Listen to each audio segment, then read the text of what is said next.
Elhamdülillahi Rabbil alemin. Vessalatu vesselam ala Resulillahi Muhammedin ve ala alihi ve ashabihi ecma'in.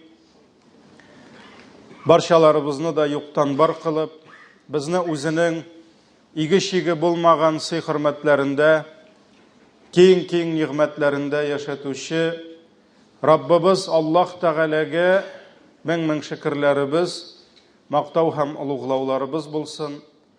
Jirlerge de, köklerge de Allah Teala'nın rahmeti bulup kelgen, bizge şuşu hak dinimizni öğretken, bizning için eng hayırlı, eng ko'rkam örnek bulgan suyukli Peygamberimizge ko'ngil turlarimizdan chiqqan duolarimiz Allah Teala'nın selamı hem salavatı bulsun. Aziz kardeşlerim, Müslüman kardeşlerim, din kardeşlerim, milletteşlerim, şuşu büyük Ramazan ayın hürmet etip, Allah-u Teala'ga itaat etip, ay boyu uraza tutkan, Allah'ın rahmetin hem mağfiretin izlegen aziz kardeşlerim, Esselamu Aleyküm ve Rahmetullahi ve Berekatuhu.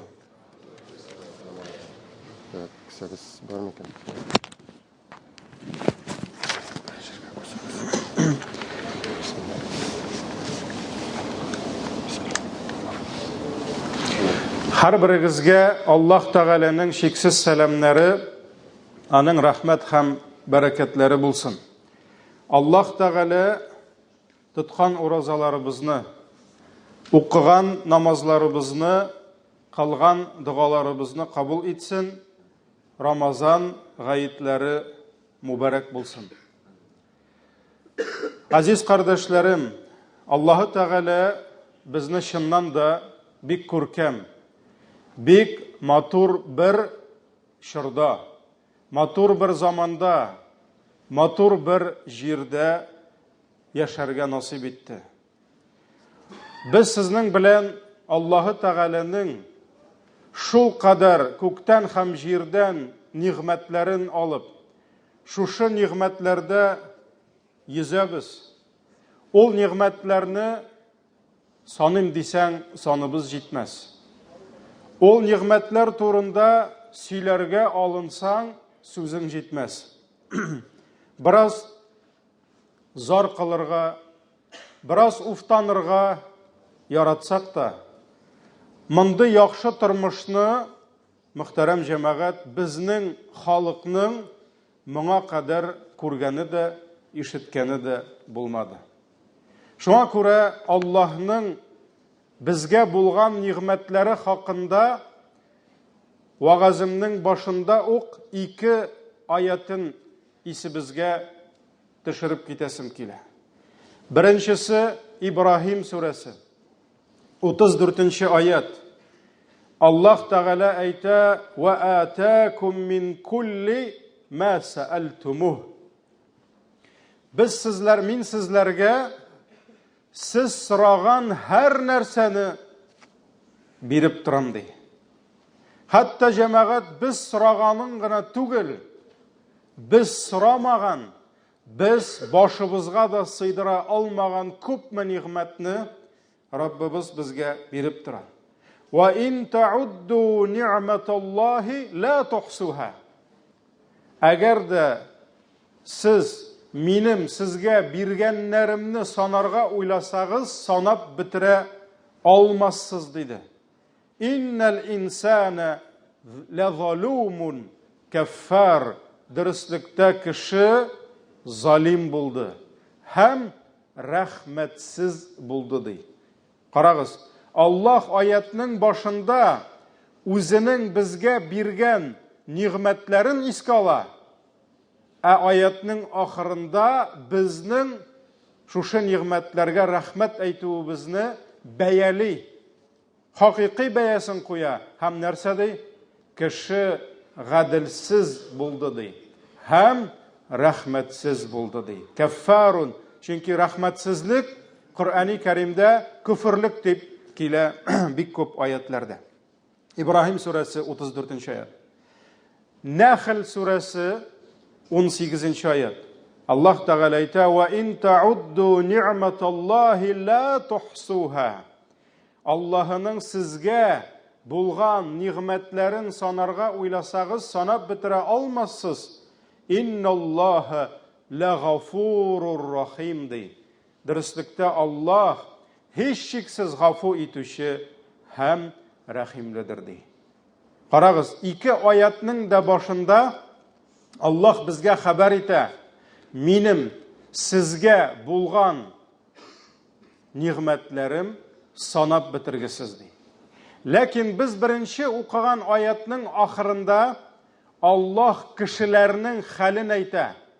Kişiler gadilsizlikte dey. Kişiler gadil itip hatta bu nimetlerge beye de koyalmıyorlar. Çünkü koyan bilsin kişi Allah'ın bizge birip durgan kıyaşının beyesin. Koyan bilsin dey kişi Allah'ın bizge yaudırgan yangır beyesin. Күрә торган күз, ишетә торган кулак, аяк кулның бәясен. Шуңа күрә Аллаһ Тәгалә аятның ахырында нәрсә ди? Кеше гадилсез ди, һәм рәхмәтсез ди. Нәхл сүрәсенең нәкъ шулай башында минем сезгә биргәннәрем шиксез ди, ахырында Аллаһның халәтен, Аллаһның безгә булган мөнәсәбәтен әйтә. Нәрсә ди? Allah gafu itüşü dey. Yani sizning Allah bergen nimetlerini күрә bilmewigizne, Allah bergen nimetlerge şükür ite bilmewigizne Allah gafu itüşü dey. Hem ol rahimli dey. Haman bire bizge. Kıyaş da çıga, gün bilen tün dalışına, yağmur da yawa, күз de күрә, ayak kol da bizge hizmet ite. Jirde bütünüsü bizge hizmet ite. Şuna göre biz gadilsiz, biz rahmetsiz. Allah gafu itüşü hem rahimlidir deyip. Aziz kardeşlerim, izgi Ramazan ayı bu yılını bizge iman üyeleri için ayrıca temli, ayrıca lezzetli buldu. Çünkü kişkine balağa biraz gına oyunçık bir turib, soğundan ol oyunçıkını birsen, ol şatlana. Allah Teala'nın hikmeti bilen, uzgan yılını biz sizning bilen, bu yıl jiyilgan kibik taravihlarga jiyila almadık. Uzgan yılını, bu yılnıqı kibik zor iftarlar iyiştira almadık. Uzgan yılını birgelep, Ramazan gayetlerine jiyila almadık. Lakin bu yıl Allah bizge şuşu nimetlerini kaytardı. Şuna göre iman üyeleri şatlanışıp, elhamdülillah taravihlarga yirdik. Elhamdülillah iftarlar iyiştirdik. İftarlarda katnaştık. Ramazan bik köngülli, bik rahat ötті. Lakin Ramazanның soңғы günleri biz Kazan Müslümanları için faciga bilen tamamlandı. Hem şuşu faciga hiç şiksiz kükrəgində yüreği bulgan, canı bulgan köngüllerini titrendirdi. İrte bilen tanış kına ilerinden çıkıp gitken nice sabıy bala öz ilerine kayta almadı. İnşallah Rabbim şifa birişi, yaralanganları tizden kaytırlar deyip dua kılabız. Ama nişesi indi kiri kayta almay. Rabbim onlarının ata-analarına, yakınlarına sabırlıklar versin. Cinayet kılışı 8-9 minut içinde köpme kişinin yazmışın, köpme kişinin bütün dünyasını jimirdi. Şul kabahat adam 9 ay öz balasın karnında көтәріп, hasret bilen tudırıp, tünlerin yıklamışa şul balalarını üstürse, шуларның күпме михнәтен, күпме авырлыгын үз башыннан кичерсә, бәлки ул шундый эшкә бармас иде дә. Ләкин җәмәгать бүген бигрәк тә яшь буын, аларның тормышка булган карашларына игътибар итсәң күрәсең, бүген бик күп яшьләр кеше гомеренең дә кадерен белмиләр, үз гомеренең дә кадерен белмиләр. Кешенекен генә түгел, үзенекен дә белми. Әгәр дә әти-әнисе bir авыр сүз әйтсә, әти-әнисе bir şikayet, замечание бирсә, я тәрәзәдән сикерәм ди, я бауга менәм ди, үземне юкка чыгарам ди. Шуңа күрә кызганыч, үз гомерләренең дә кадерләрен белмиләр, башкаларныкында аңламыйлар. Ә бит җәмәгать кеше гомере Аллаһ Тәгалә юктан бар иткән иң кыйммәтле мәхлукларның берсе булып тора. Сөйкле пәйгамбәребез үзенең хадисендә яралгы, ягъни зародыш дип әйтәбез, анасының карынында 120 көнлек булганда күкләрдән аның янына Аллаһның фәрештәсе килә. Һәм шушы тән кисәгенә жан өрә. Шушы мизгелдән яралгы кеше исемен ала. Шул ук көнне фәрештә аның язмышында билгеләнгән гомерлек ризыгын, эчәсе суларын, сулыйсы һавасын, йөрәгенең һәр тибешен беркетеп калдырып китә. Азиз кардәшләрем, адәм балалары кыйблаларыннан тайпылган сайын, күңелләрдә иман какшаган сайын, ул кешеләрдә бер-берсенең кадере бетә. Бер-берсенең тормышын, иминлеген, саулыгын кайгырту юкка чыга. Күп кеше үз гомерен генә күреп, үз мәнфәгатьләрен генә күреп, бу җирдә мин генә яшим дип үзен дөнья кендеге итеп хис итә башлый. Нәтиҗәдә кешеләр арасында бер-береңне рәнҗетү, бер-береңнең хакына керү, бер-береңнең башына басу, хәтта канун кыюлар барлыкка килә. Һәм кеше канун кыю, кеше гомеренә кулыңны сузу, кеше үтерү динебездә иң куркыныч гынахларның берсе булып тора. Хадистә килгәнчә, иблис, шайтан һәр көнне үзенең гаскәрен җир буйлап явызлыклар кылырга, кешеләрне хак юлдан аздырып, гынахлар эшләтергә җибәрә.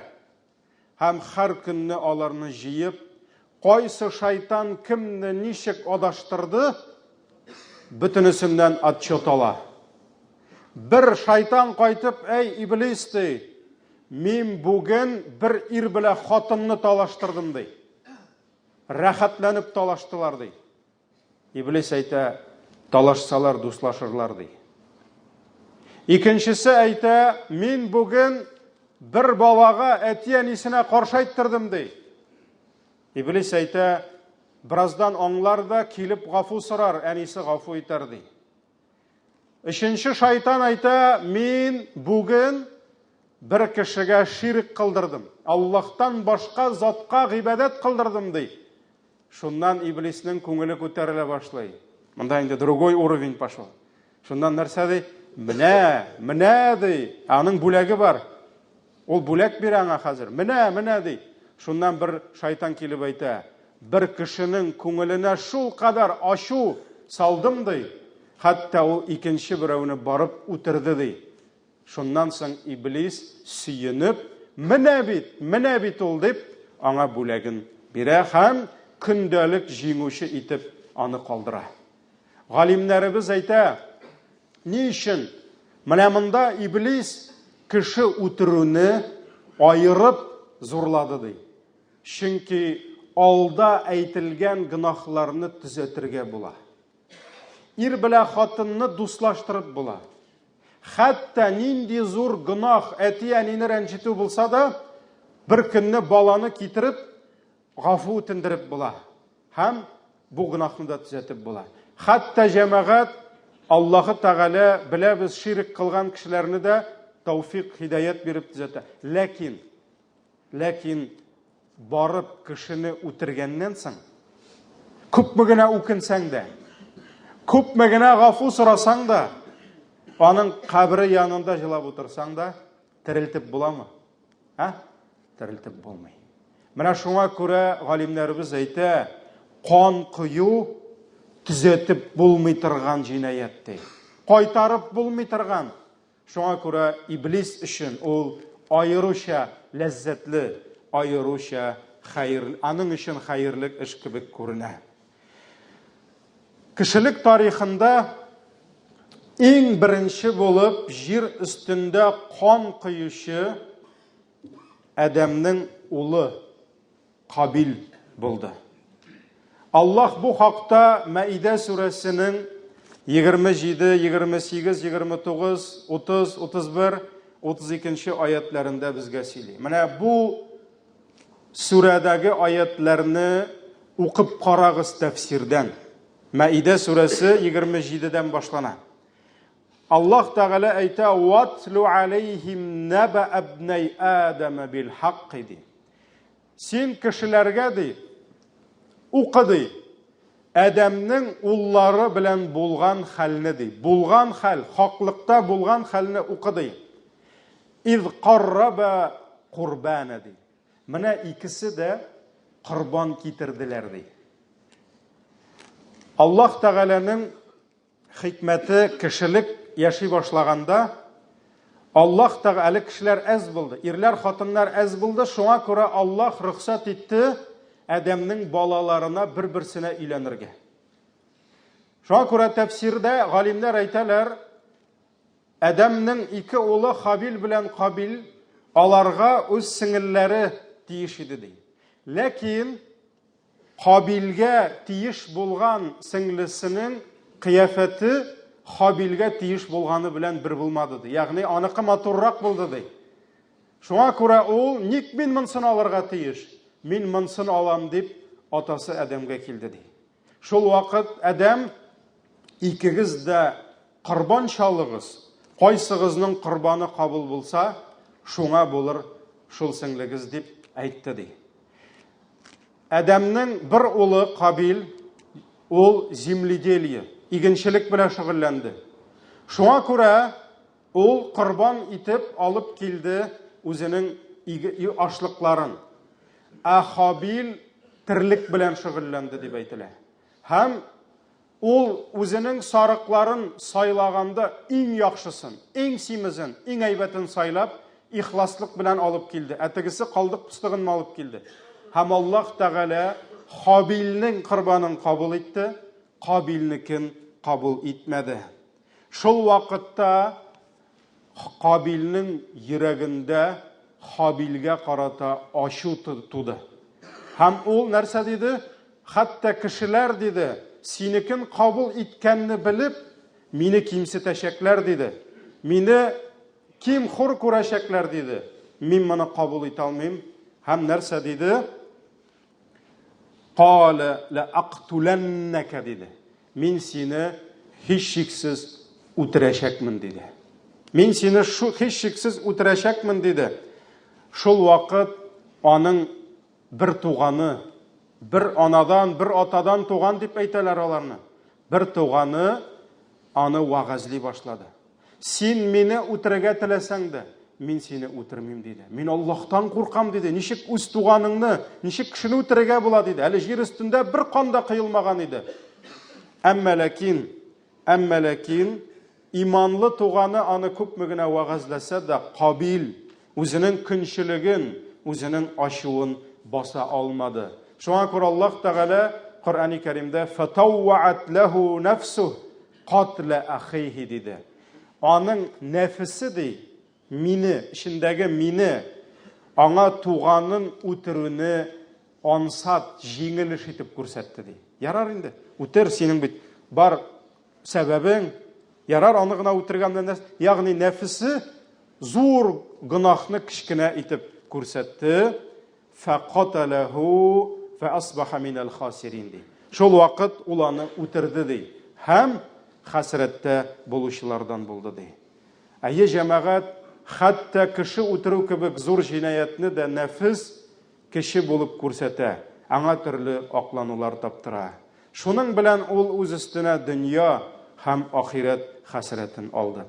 Пәйгамбәребез саллаллаху алейхи ва саллям әйтте: әгәр золымлык белән бер кеше үтерелсә дей, аның канының бер өлеше Әдәмнең шушы улына төшәчәк ди. Әдәмнең шушы улына төшәчәк ди. Чөнки кеше үтерүне ул бу дөньяга алып килде ди. Карагыз, моннан ничә мең еллар элек бер кеше үзенең бер туганына кул күтәрде, һәм аны үтерде. Менә шушы эшкә нигез салган өчен шул көннән алып дөнья беткәнче гаепсезгә кеше үтерелгән сайын шул нахакка түгелгән канның бер өлеш гынахасы кемгә бара? Шушы җинаяткә нигез салган Кабилгә бара икән. Бу хадис имам Бухари риваятында килә. Менә шулай иттереп Кабил Хабилне үтерде. Һәм үлгән туганының тәнен ни эшләтергә дә белмәде. Хәтта тәфсир галимнәре ташлап китте дип тә әйтәләр, күтәреп йөрде дип тә килә. Соңыннан Аллаһ Тәгалә аның янына каргаларны җибәрде. Бер карга икенчесенең үле тәнен борыны томшыгы белән һәм тырнагы белән җиргә күмүен күргәч, ул ни үкенеч миңа, шушы карга кебек тә була алмадым, туганымны җирли белмәдем дип Хабилнең гәүдәсен гүргә иңдерде. Менә шушыннан соң җир өстендә канун барлыкка килде. Яңа канун дип әйтәбез. Җир өстендә кеше үтерелгән сайын аның гынахасы шушы кешегә бара икән. Алла сакласын, менә нинди зур җинаяткә нигез салган өчен аңа шушындый мөхтәрәм җәмәгать җәза булды. Аллаһ каршында бер гаепсез кешенең каны түгелүе җирдәге бөтен кешеләрнең халак булуы белән бердер. Әгәр дә бер кешенең генә гаепсезгә каны түгелсә, димәк Аллаһ каршында 7 миллиардтан артык кешенең каны түгелгән кебек була. Аллаһ Маида сүрәсенең 32-нче аятында шушы кыйссаның иң ахыргы аятында әйтә: "Мен катала нафсан бигайри нафсин ау фасадин фил арди факааннама катала ан-наса җамиган" ди. Әгәр дә бер кеше ди гаепсезгә, нахакка, сәбәпсез икенче бер кешене үтерсә ди, ул бөтен кешелекне үтергән кебек булыр ди. "Ва ман ахяха факааннама ахя ан-наса җамига" ди. Кем бер кешенең гомерен саклап калса, бер кешенең гомерен саклап калса, шушы җинаяттан соң да больницалардагы врачлар тырыша, төннәрен йокламыйча шушы балаларның гомерләрен саклап калырга күпме хезмәт куялар. Һәм көн сайын шундый хезмәт куючылар бар. Аллаһ Тәгалә әйтте: әгәр дә бер кешенең гомерен сакласа, бөтен кешелекнең гомерен саклаган кебек булыр ди. Берничә сүз рус телендә дә. Дорогие братья, от чистого сердца поздравляю вас с наступлением этого великого дня, день Айд-аль-Фитр. Мы приняты называть его Ураза Байрам, но это все-таки не Ураза Байрам. Это Ифтар Байрам.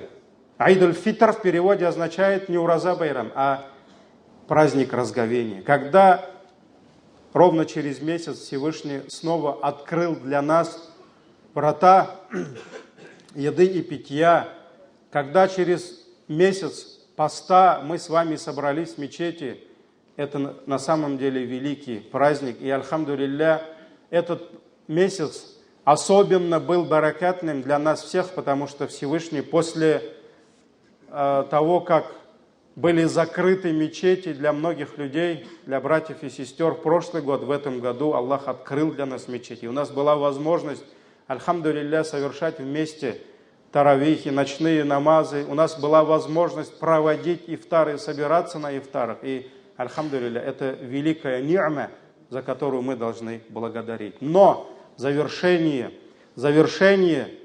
этого месяца Аллах дал нам испытание. Вот эта трагедия, особенно для казанских людей, жителей Казани, эта трагедия потрясла нас всех. И вот этот юноша, который не знает, что такое человеческая жизнь, который никогда 9 месяцев не ходил и не носил свое чадо в утробе, как Всевышний описывает положение матери, которая чувствует одну боль за другим. Он никогда не рожал этих детей, он никогда не вкладывал в них свою силу, свою молодость, свое здоровье, свою жизнь, свое имущество. За 8-9 минут он лишил жизни десятка людей. И, несомненно, эта трагедия показывает истинность слов пророка, саллаллаху алейхи вассалям, который 1400 лет назад сказал: перед судным днем распространится убийство людей. Люди будут убивать друг друга. И если мы с вами обратим внимание только на прошлый век, вот только за один век. А что такое век в истории человечества? Это не так много. Но только за прошлый 20 век мы убили столько людей. То есть мы — это человечество. Мы перебили столько людей. Были революции, были какие-то политические репрессии, были мировые войны. И вот если посмотреть цифры. Первая мировая война, гражданская война в России, Вторая мировая война, война во Вьетнаме, гражданская война в Испании. Сколько была война, продлилась между Ираком, мы с вами еще с детства помним, да, и Ираном. Война в Афганистане, недавно еще сравнительно война на Кавказе. И войны, они до сих пор идут.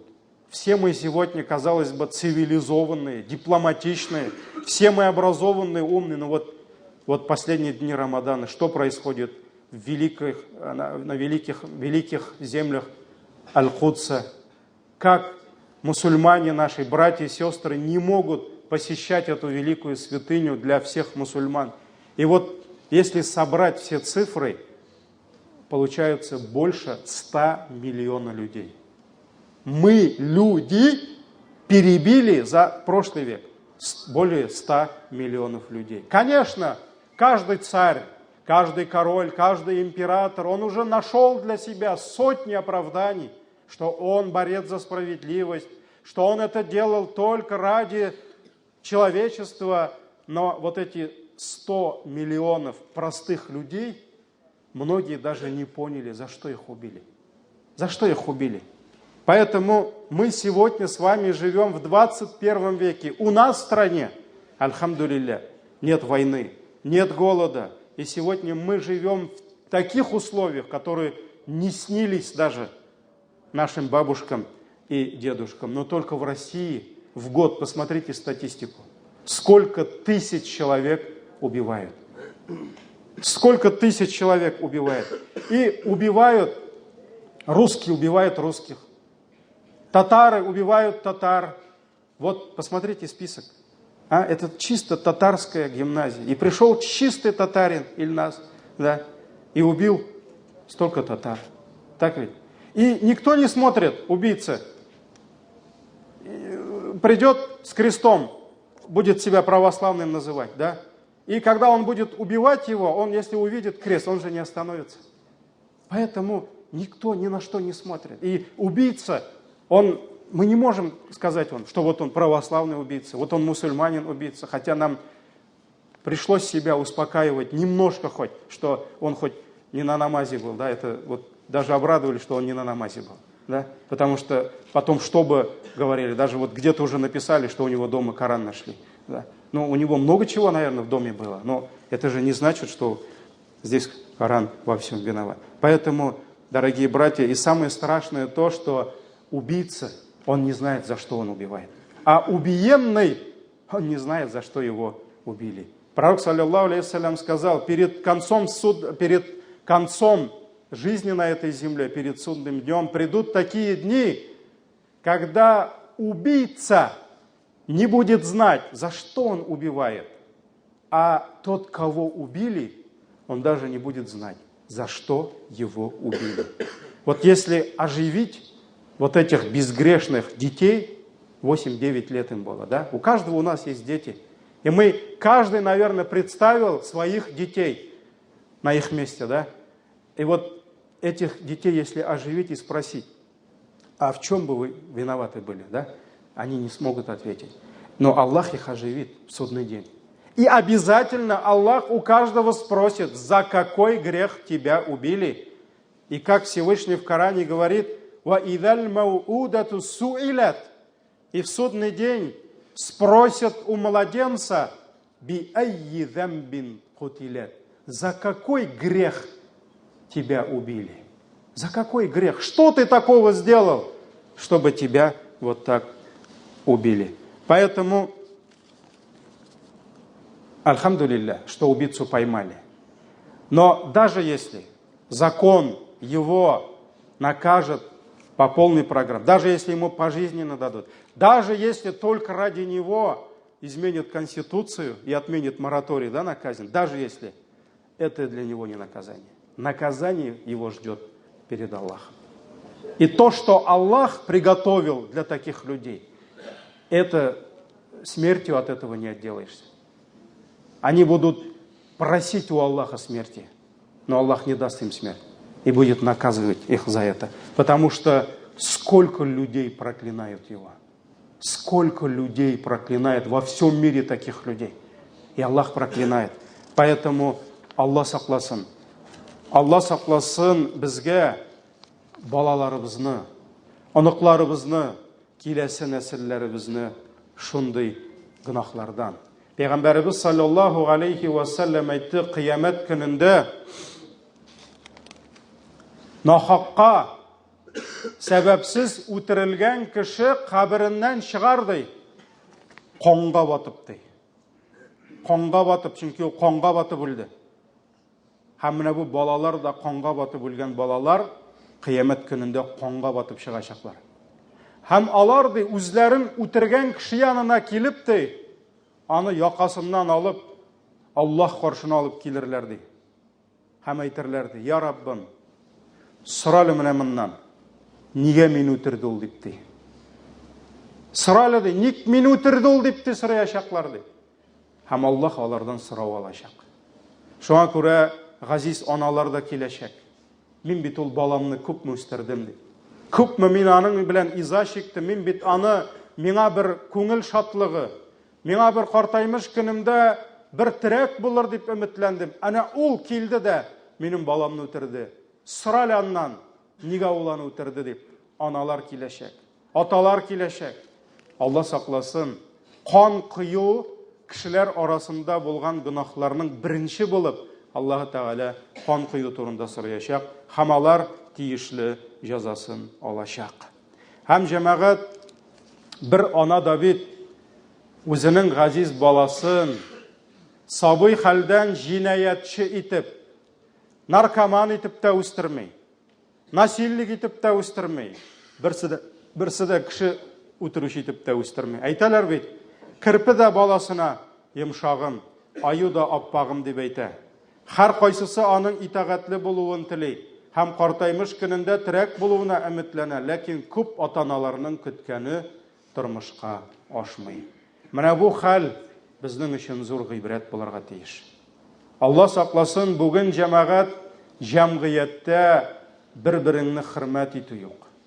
Бүген кешеләрнең күңелләреннән мәрхәмәтлелек, рәхим, шәфкать дигән хисләр битеп бара.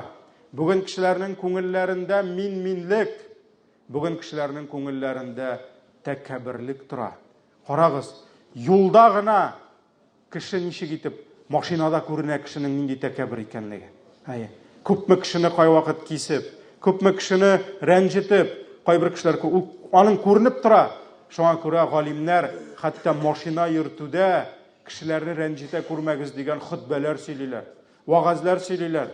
Чөнки кешенең мин-минлеген хатта юлда да бик тиз күрергә була. Ничек ул машинасын куя, кай вакыт тротуарга менеп куя, әби үтеп китә алмый, бабай үтеп китә алмый. Хатта шуннан да күренә. Менә шуңа күрә җәмәгать, Алла сакласын, мәрхәмәтлелек юк бүгенге безнең арада. Ниндидер явызлык, ниндидер дошманлык, 5 намаз сайын үзебезгә, балаларыбызга тәүфик сорасаң да аз кебек җәмәгать. 5 намаз сайын, көн сайын гына түгел. Намаз сайын онытырга ярамый нәсәбеңне һәм нәселеңне. Нәсәб сине үстергән әтияни, синең үстергән әби бабаң, бу синең нәсәбең дип атала. Алар өчен дуа кылырга кирәк. 5 намаз сайын, исәннәр өчен дә, үлгәннәр өчен дә, һәм 5 намаз сайын синең балаларың өчен, синең оныкларың, киләсе нәселләрең өчен дуа кылырга кирәк. Аллаһ Тәгалә үзенең Ибадур Рахман, үзенә тугры булган бәндәләрен сифатлап Фуркан сүрәсендә әйтә: "Валлазина якулуна Раббана хаб лана мин азваҗина ва зурриятина куррата а'юн ваҗ'ална лилмуттақина имама." ди. Алар әйтерләр ди: "Эй Раббыбыз, безгә яшәгән халал җифетләребезнең, хатыннарыбызның һәм безнең бала оныкларыбызны күз карасындай кадерле итсәң иде. Безнең күңелләребезнең шатлыгы итсәң иде. Сделай наших супругов и наших детей усладой очей наших ты." Менә шушында галимнәребез әйтә: хатының да, балаң да сиңа күңел шатлыгы булсын өчен аның тәүфикта булуы кирәк. Аның дөрес тормыш итүе кирәк. Шуңа күрә менә бу дуганы, мөхтәрәм җәмәгать, Фуркан сүрәсенең 74-нче аятында бу дуганы без дә күп-күп итеп кылыйк. Шулай ук Ибраһимнең балалары өчен булган дугалары бар. Саффат сүрәсе 100-нче аят: "Рабби хабли минас салихин" диде. Эй Раббым, миңа изге нәсел бирсәң иде. Балалар бир генә димәде. Кай вакыт әйтә, сау сәламәт балалар ди. Сау сәламәт балада чәчне агарты. Әнә сәламәт. Сәламәт булмаса алай эшли алмас иде ул. Шулаймы? Гарип булса яхшырак булыр иде. Шуңа күрә сау сәламәт бала сорауына түгел, сәламәт тә булсын, ләкин аның йөрәге дә сәламәт булса иде. Анасының чәчен агартырга сәламәтлекләре җитә бик күбесенең дә. Ибраһим сүрәсе 35-нче аят: "Ва ид кала Ибраһим Рабби җ'ал хазал балада амина." Менә ди Ибраһим дуга кылды ди Мәккә өчен. Менә бу җирне имин кылсаң иде. "Ваҗнубни ва бания ан нa'будал аснам." Һәм мине дә, минем балаларымны да пытларга табынудан сакласаң, ягъни ширктән сакласаң иде дип дуга кылды ди. Менә бу тагын күрсәтә, балалары өчен дуга кылган. Һәм җәмәгать шулай ук бик еш безгә кыларга дуга. Ибраһим 40-нчы аят: "Рабби җ'ални муқимас салати ва мин зуррияти." Я Раббым, мине дә һәм минем балаларымны да 5 вакыт намаз укучылардан кылсаң иде дип Ибраһим дуга кылды. Раббана тaqabbal дуга, эй Раббыбыз, дугамны кабул ит диде. Менә шуңа күрә мөхтәрәм җәмәгать, балаларыбызны тәрбияләү белән бергә, аларга иман, дин тәрбиясе белән бергә бик күп дуга кылыгыз. Бик күп дуга кылыгыз, чөнки Алла сакласын, менә ничек иттереп балаларыбыз аза, ничек иттереп балаларыбыз хак юлдан тайпыла. Раббым безгә изге балалар бирсә иде. Раббым арабызда гаиләсезләргә гаиләләр бирсә иде. Раббым бала сораучыларга изге балалар бирсә иде. Я Раббым, балаларыбызны җахилияткә китүдән, балаларыбызны азгынлыкка китүдән, балаларыбызны хак юлдан тайпылудан Раббым сакласаң иде. Я Раббым, шушы балаларыбызга хәерле тәрбия биреп, олыгайган көннәребездә шуларның кадер хөрмәтендә булырга Раббым насип итсәң иде. Я Раббым, тар каберләргә кирип яткач та балаларыбызның изге дугалары белән шатланып, нурланып ятырга насип итсәң иде. Я Раббым, кыямәт көннәрендә изге балаларыбызны безгә шәфагатьче итсәң иде. Ya Rabbim, rahmetin bilen bizni cennetleriне kirtip, şul cennetlerde halal cifetlerimiz bilen, etiyanilerimiz, ebi babaylarımız bilen, bala anıklarımız bilen birge, mengilik bəxitdə, mengilik sağlıqda, iminlikdə turmuşlarımızı Rabbim devam etirge nasip etsen idi.